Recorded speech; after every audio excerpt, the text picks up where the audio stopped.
Zamida tena ndugu zangu. Kwenye somo langu pale juu nilikuwa naongelea kuhusu watoto.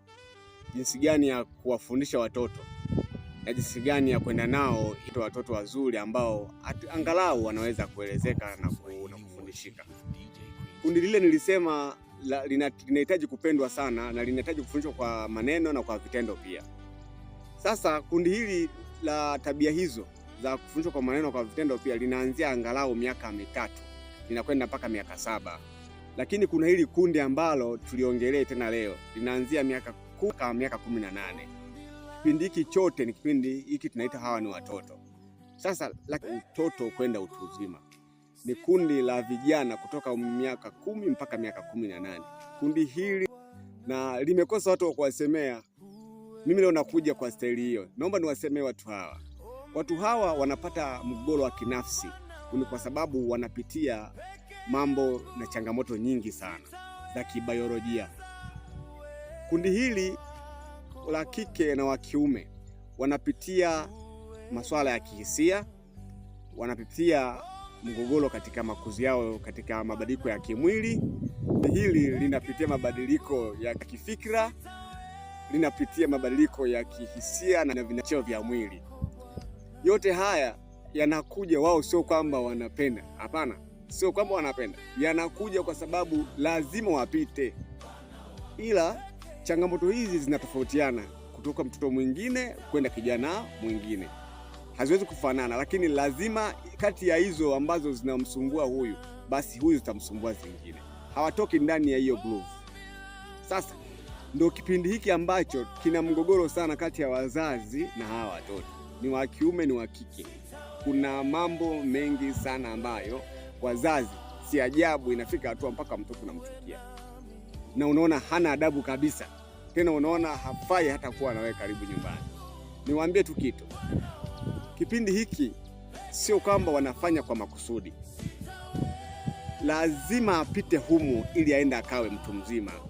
Sasa ni jukumu letu sisi wazazi au walezi au sisi ambao tulishavuka hicho kipindi kuanza kuwaambia hawa ambao wapo kwenye kipindi hiki.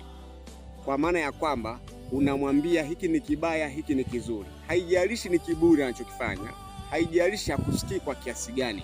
Wewe endelea kumweleza na bila kutomchukia.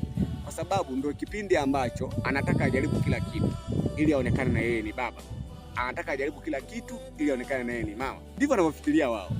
Kuwa na tabia hizo, kuwa na maumbo kama hayo, sio ndio kwanza kufanya vitu na ambayo hayafai. Kama ni mdada, kama ni binti, utamdanganyia, zinamforce, zinamtuma na yeye aende akajaribu. Sasa hii imekuwa ni changamoto kwenye familia zote. Na imekuwa ni changamoto kwenye familia zote na jinsi gani ya kuishi na watoto. Na familia zingine zimekwenda mbali zaidi mpaka zinawafukuza na nyumbani. Sio sawa. Inahitaji moyo sana kukaa na kijana anayetoka utoto kwenda utu uzima. Ndio kipindi ambacho watafuta madawa kulevya. Ndio kipindi ambacho atataka aondoke nyumbani. Hata kama nyumbani kwako una kila kitu, ataondoka. Mradi tu aenda akapate uhuru wa kufanya anayotaka yeye. Kwa sababu hisia, mawazo, mwili unamtuma kufanya hivyo ili aonyeshe naye amekuwa. Sasa hii kitu cha yeye kuonyesha amekuwa, ndio hapo wanapokutana na vitu ambavyo haviko sawa na vinaenda kuwaumiza kwenye maisha yao. Sasa sisi kama walezi, sisi wazazi au sisi ambao tulishavuka huko, tunaanzia miaka 25, 27 na kuendelea. Basi tuwasaidie kwa namna moja au nyingine, pasipo kuwachukia. Tukae nao ndani, tuwaeleze hali halisi, mahusiano salama ni yapi.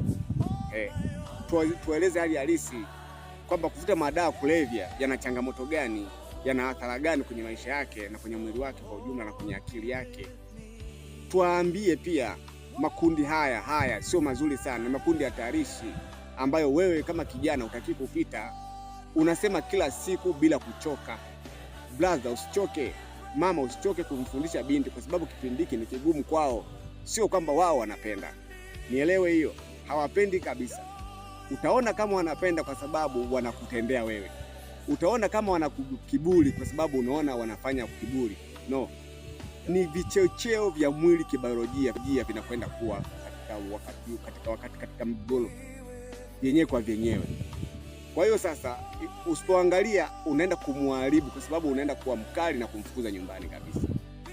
Na wengine wana bahati nzuri pia, wanapitia kipindi hiki kwa muda mfupi tu, alafu wanarudi kuwa sawa.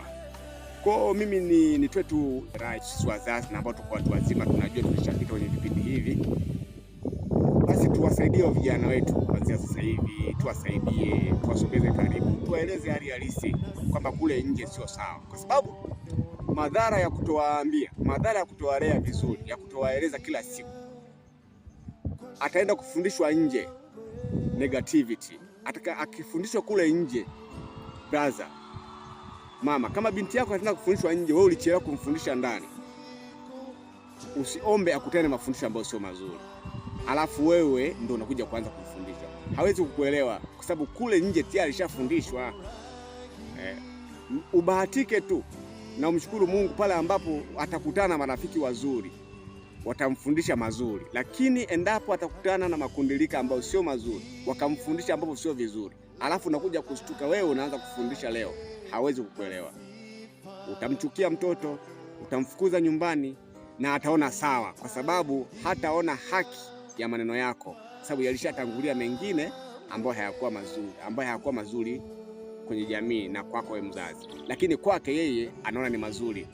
Kwa ukija kuleta ya kwako wewe mazuri, hawezi kuelewa kabisa, na hatimaye tunaongeza vijana wanaokwenda kuwa watu wazima wenye tabia ambazo sio nzuri sana, na kwanza kusingizia vitu tofauti tofauti. Tunasingizia bange, tunasingizia madawa kulevya, tunasingizia labda tabia za binti ni sio nzuri.